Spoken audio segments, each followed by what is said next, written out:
Crystal Queenstown, Tanoa, Jinpa, Chiapas, Okumio, Amanax, Jinsqual, Elton, Zaquitos. My name is Crystal Lewis, and I'm from Squamish. My biological parents are Elizabeth Lewis and Esteban Murcia. I come from the Capilano Lewis family, and I was raised by Wayne Lee up here in Squamish most of my life.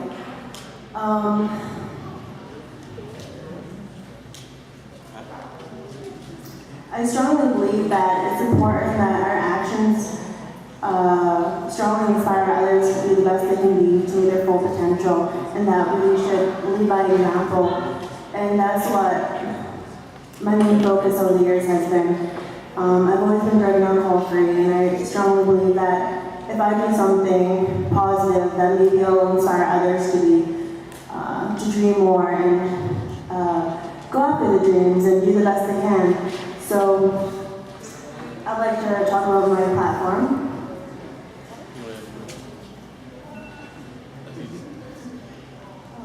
All right, my question. Okay, Crystal, thank you very much. Your question this evening comes from the education category. And the question for you is, what do you know about enhancement agreements? How do you think our children are doing in the public schools? Sorry, which agreement? What do you know about the enhancement agreements? How do you think our children are doing in the public schools? I think there's been a very positive change lately in schools.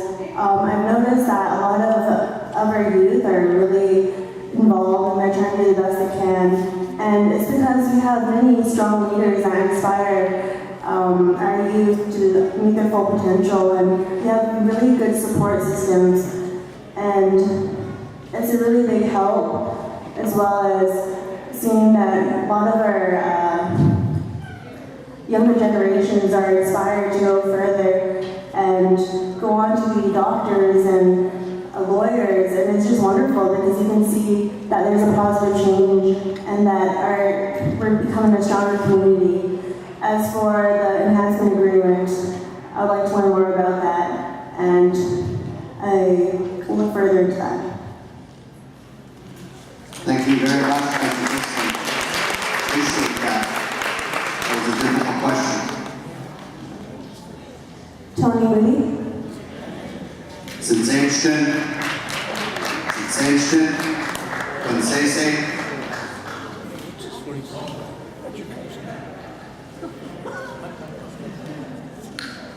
Okay, so just a friendly reminder coming from my fellow volunteers that each candidate has 1 minute to do your platform.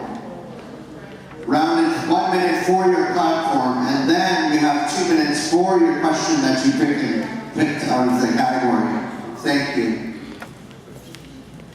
Good evening, everybody. It's a pleasure to be up here back home. Consider this home because my father, Tim Moody, came from up in Japanese Valley, was born up here.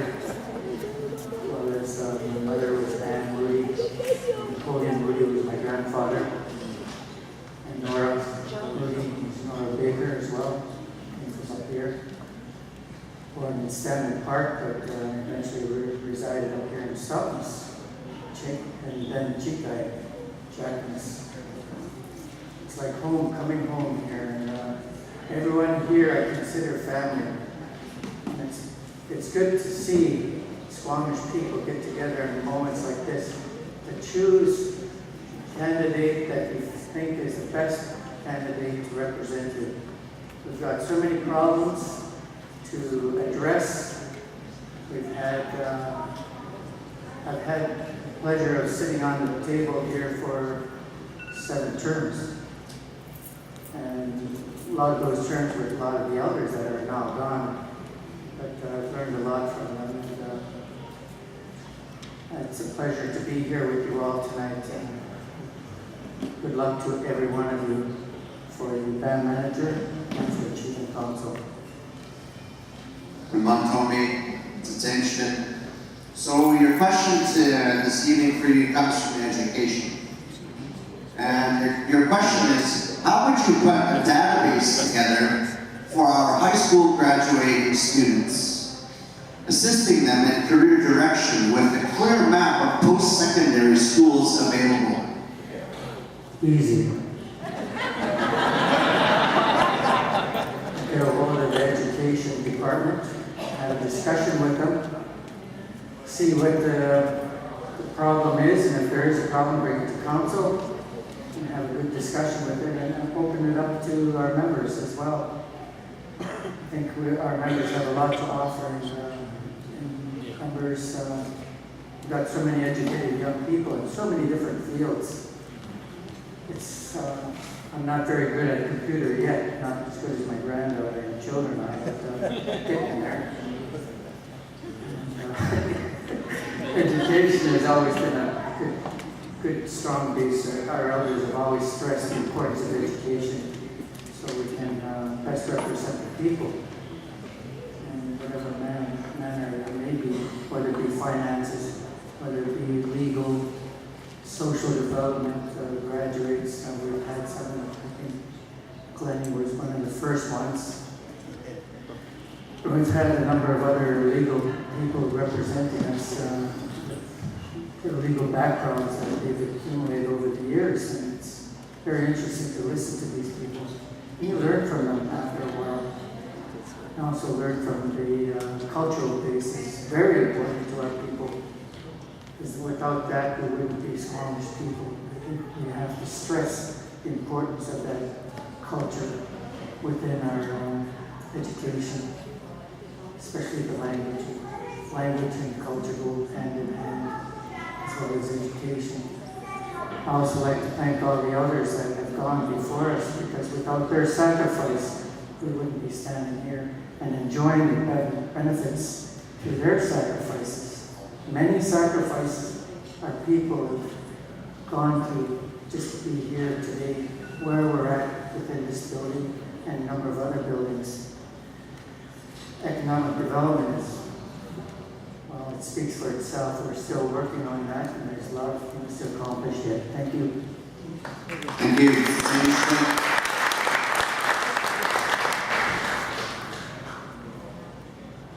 Academy Award goes to? No, putting that aside. Next person, Chief Dick Williams.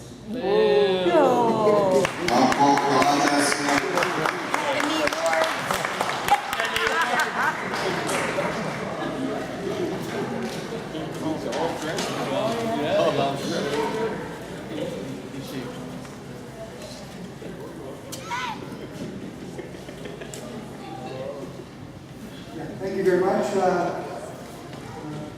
Good to be here, ladies and gentlemen, members, chiefs, elders, youth. My name is Dick Williams, as a lot of people may know me.